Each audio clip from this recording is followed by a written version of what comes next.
Very strong punches, right hand, even through my left. I have, you see my thumb is swollen because I was holding it on my head and he was beating on my hand.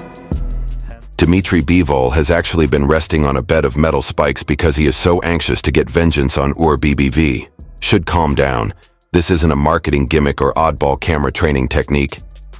Of course, God gave me some challenge which I should handle, pass it, work on it. It's ready for the battle. Of his life, Bivol's main goals are to dull the agony and maintain his mental acuity. He is still hurting from losing to BBV in October of last year. Many fans and pundits are still upset about the outcome, and their rematch is only a few days away. In a way never seen before, Bivols are embracing suffering. Have enough to stop Dmitry Bivol? I can't say that, but we always try to be ready for 12 rounds for 100%. You experience discomfort when you stiffen up, but it goes away when you relax. The spikes help relieve my lower back pain, which in turn relaxes the rest of my body for most people, Bivol stated, sounding more like a Zen monk than a boxer with a damaged ego. For Bivol, peopling on Shisharpatal objects is a nightmare. It's simply another day in his never-ending quest for redemption. In this rematch, the mental game is equally as important as the physical, and Bivol is now better. He won't get away with it. With power, you're saying that you worked on it. My coach, condition coach, he told me that to be a good boxer, have to be like born with you, Yeah. Something you can have in boxing gym. Yeah. I think. Since that contentious victory, BEF, who is renowned for his vicious strength and perfect record, has been showing off his dominance. Bivol is aware that he is a man who likes psychological warfare. But rather than succumbing to Beterbiev's mind tricks, his approach appears to be centered on mastering his own mental state first. His snow-covered rainy camp in Kyrgyzstan is further evidence of his willingness to endure hardship in the name of greatness. Nothing is too severe if it gives him even a small advantage over his adversary. 0 temperatures, freezing winds. A couple of rounds more. 15 rounds. Yeah. Old school. Yeah. But you told me you're not a student of boxing, but now you're talking about 15 rounds. Yeah, but because I'm not a good boxer, I need more rounds. Because you need more rounds to improve. Bivol, unorthodox training is nothing new. Known for pushing his limits, he took his preparation to the extreme by training in the freezing conditions of Kyrgyzstan.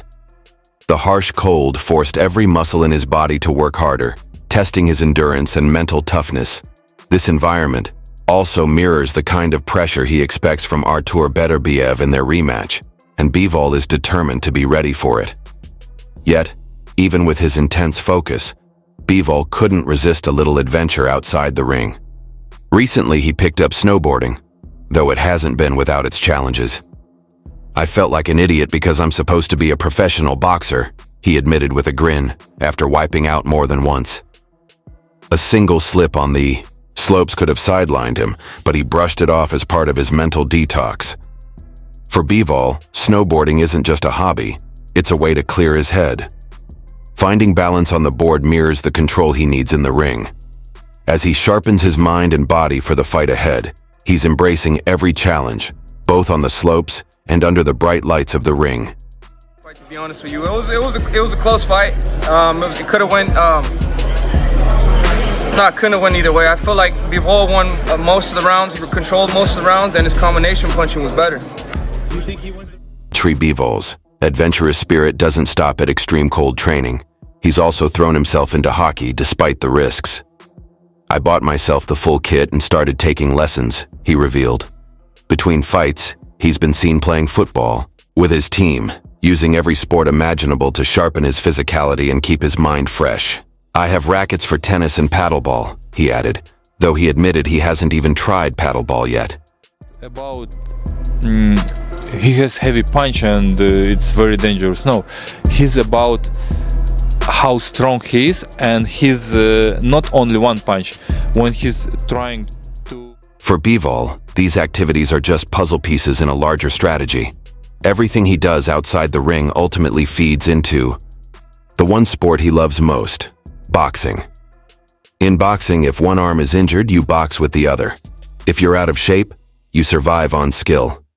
That mindset is what took him to the top, and it's what fuels his obsession with beating Artur Beterbiev. For Bivol, this rematch isn't just about evening the score. It's about proving that technique, mental resilience, and adaptability can overcome raw power. Still, some critics question whether his hobbies are a distraction or a secret weapon. Could his snowboarding and hockey experiments leave him vulnerable? Or will they help him develop the balance and reflexes needed to avoid another loss? Whatever the case, Bivol is entering this fight on his own terms, fully aware of the stakes. Revenge. I want to be winner. I want to win him. But I mean that I lost and I don't like it. I want to win. Beterbiev is undefeated, carrying knockout power in both hands. But he's not just a bruiser. He's a calculated finisher who finds weaknesses and exploits them. Bivol has felt that power firsthand, and it's a feeling he's determined to erase. Yet forgetting isn't enough. This time, he must outbox Beterbiev from the opening bell, using every ounce of his speed, footwork, and mental grit to neutralize the power shots that spelled disaster last time. The first fight between these two still stirs controversy in the boxing world. Some believe Bivol didn't do enough to win on points, while others argue he was robbed by questionable judging. But Bivol isn't making excuses. His focus is on execution. This time, there can be no doubt when the final bell rings. He's out to make a statement, one even his harshest critics won't be able to ignore. Meanwhile, Beterbiev has been anything but humble in the lead-up to the rematch. He's thrown verbal jabs at Bivol, calling him mentally weak and accusing him of crumbling under pressure. It's classic Beterbiev, getting under his opponent's skin before the real fight begins. But Bivol isn't taking the bait. Instead, he's channeling every insult into more focus, more discipline, and, yes, more spikes. Bivol knows this fight is about more than just winning.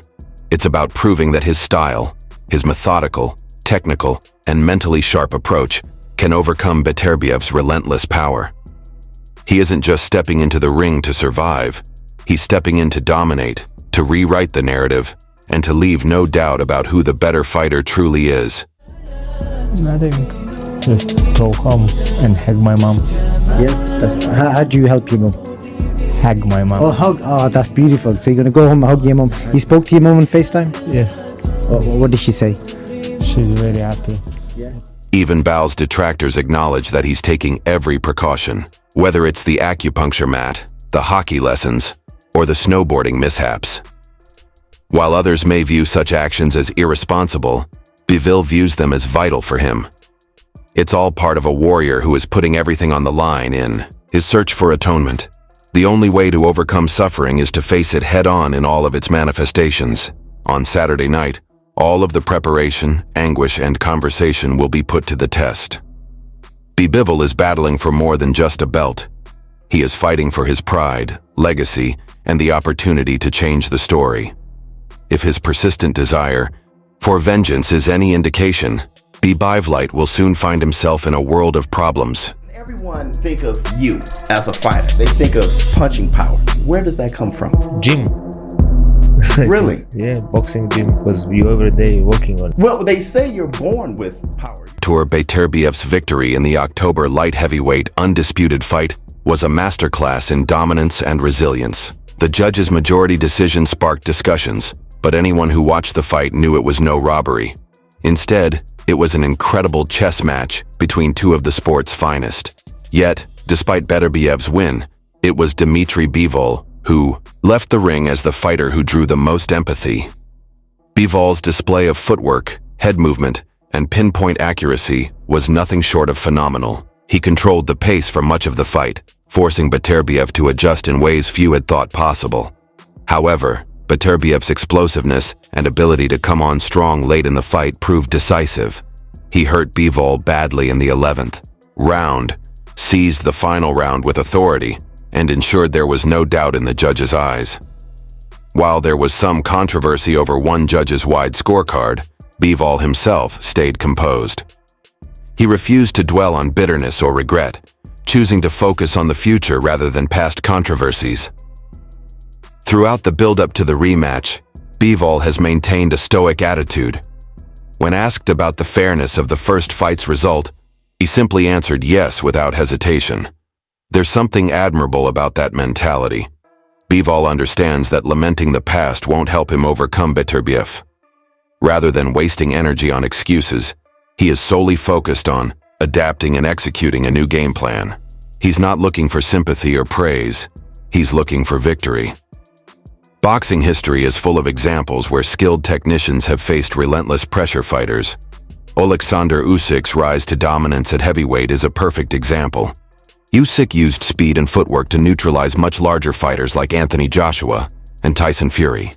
While Bivol doesn't face his extreme size disadvantage, he can take inspiration from that approach. He has the tools to outmaneuver and outthink Beterbiev, but every move must be flawless to avoid the devastating power Beterbiev carries in both hands. Yet, underestimating Beterbiev as just a power puncher would be a mistake. His style is far more sophisticated than many give him credit for. Years of amateur experience have honed his methodical, almost scientific approach to closing distance and breaking down opponents. He is smart, calculated, and relentless. If I go up to 175, As the rematch approaches, the stakes couldn't be higher. Bivol must find a way to neutralize Beterbiev's pressure while Too much about this rematch.